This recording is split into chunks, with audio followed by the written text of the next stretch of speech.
Today, we're going to be ranking all champions from worst to best. This is, of course, in my own opinion, so make sure to leave a like, subscribe. Let's do this.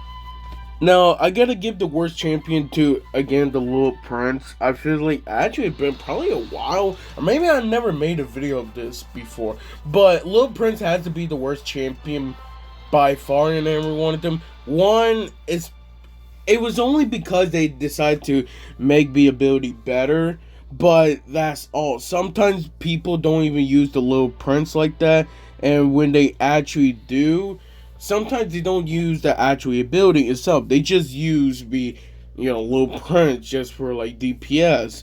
If it does lock in, but sometimes your core zap and log can really counter it pretty well. So I say, as a card itself, if you want me to actually rank it in tier list, it's probably like a C tier, mid C tier, in my honest opinion. And then, of course, the next one, aka 7th place, it had to be the Goblin Stein. I feel like the main reason why is just because of so many nerfs they decided to do. I think it was, honestly, probably the last two nerfs was probably unnecessary. Just because I didn't think, I thought it was pretty balanced. And they decided, no, it was not balanced. So they decided to actually nerf it. Again, from the hit points from the Goblin Stein itself. I still think it's a good card, but like as a ranking itself, like a tier list, it's just a C tier, C plus to me or exact. I still think it could be like higher depending on what type of deck you're going to be using. But at the end of the day, I feel like there's other champions just get better value for less of the cost. And then sadly, my boy had to be in 6th place. No, I know I'm a bit biased when it comes to Scout the King because it was definitely my first. Actually, it wasn't my first champion. I think it was Golden Knight, but it's definitely my favorite champion. All of them, but at the end of the day, Mortar. It really used against with Mortar, and then I don't really use it against with other things like Skeleton Barrel or like Graveyard, just because it's pretty expensive. Placing something with 4 elixir, then use the ability 6 elixir, and then using something with Graveyard, that's already 5 elixir. That's 11 elixir right there, and they can basically just counter that with just poison. So I really don't think it's all of that. It's not a bad card or anything. I think as a card itself, it's definitely a B tier card, and it could be an A tier in time by time. It really depends what type of deck you're facing, but at the end of the day, I think that this is actually a great place to actually place it. So I'm actually not upset with this one. And then probably 5th place had to be the Monk. I feel like the Monk have been used more often. It's weird because I think like a few months ago, Monk was not being used a lot, and you can even say it was the worst champion. But ever since, I've been seeing it more and more lately with the Royal Giant evolution, Royal Giant Hunter evolution, and also, of course, with the Fisherman. I've been seeing it always with the Monk, and honestly, I can see why people start using it more. It's such a great deck, and of course, I do see it in like other decks too, like Hog Rider, surprisingly, because I feel like a lot of people use actually Mighty Miner instead.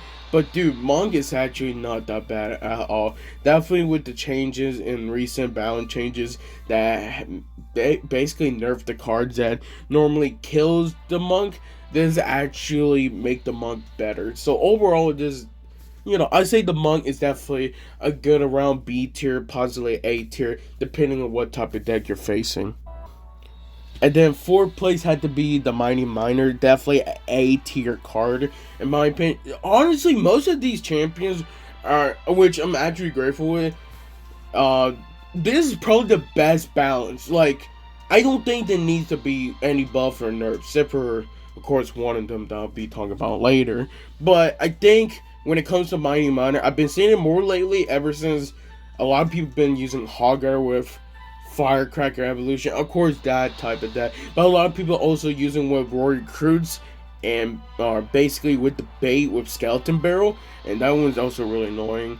And I'll definitely say it's been used more ever since its last balance change. If I remember correctly, I think they increased the firing rate. It went to 225 seconds to 2 seconds. So now it can charge faster And just overall, I definitely say that is an A tier card, and honestly, I'm pretty grateful with that. I'll say Archer Queen for third place. I think this one goes hit or miss with it. I go Mighty Miner or Archer Queen, but I think third place is actually pretty reasonable. And the main reason why, well, if I made this video last season, I would have probably brought it down to fifth place because a lot of people was using Lightning, and you know Lightning is a great counter against Archer Queen. Even if they use the ability, is basically a killer, honestly, for Archer Queen. So I'm not surprised that it been used more. And just overall, as a card itself, I think, yeah, you're getting good DPS. Yeah, it doesn't one shot, spirits, but I think for 5 elixir, that ability for just one elixir, but for 3.5 second, just overall, it's a nice change.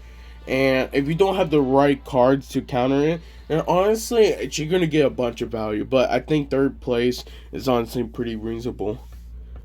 It's crazy to say that Golden Knight used to be the worst champion, like a D tier, like a few months ago, and then ever since the rework, now it can dash 360 instead of 180. It definitely makes it way better. Second place right there.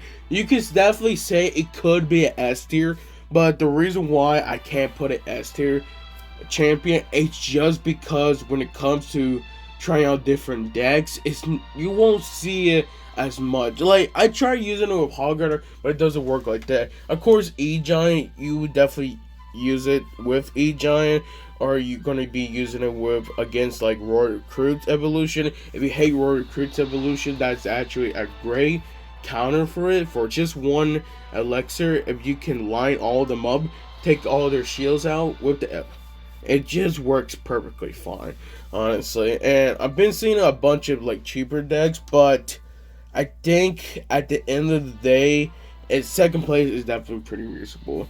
And that's probably the reason why I won't give it S tier, because, if it was used more in decks, I feel like it would have been actual S tier.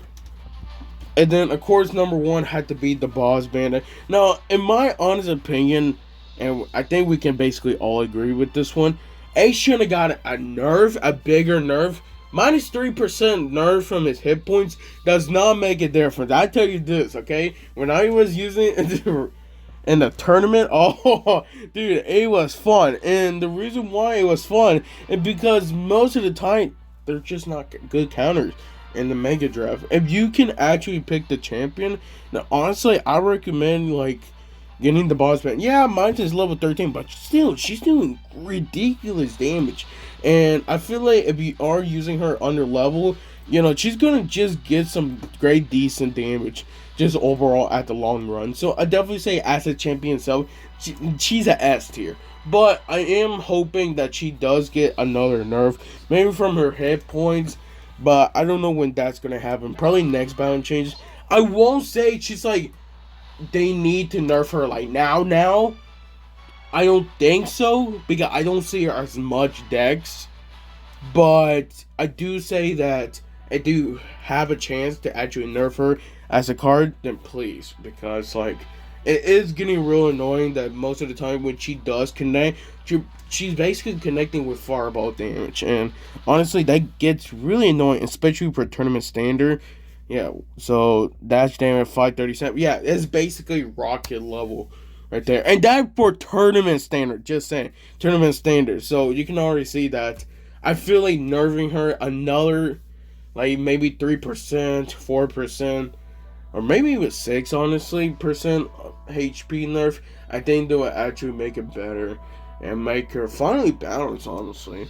But of course, with every champion do get a nerf, and then every other champion will get a buff. So we never know what's going to really happen. Thank you guys for watching this. Make sure you leave a like, subscribe. I'll see you guys next time.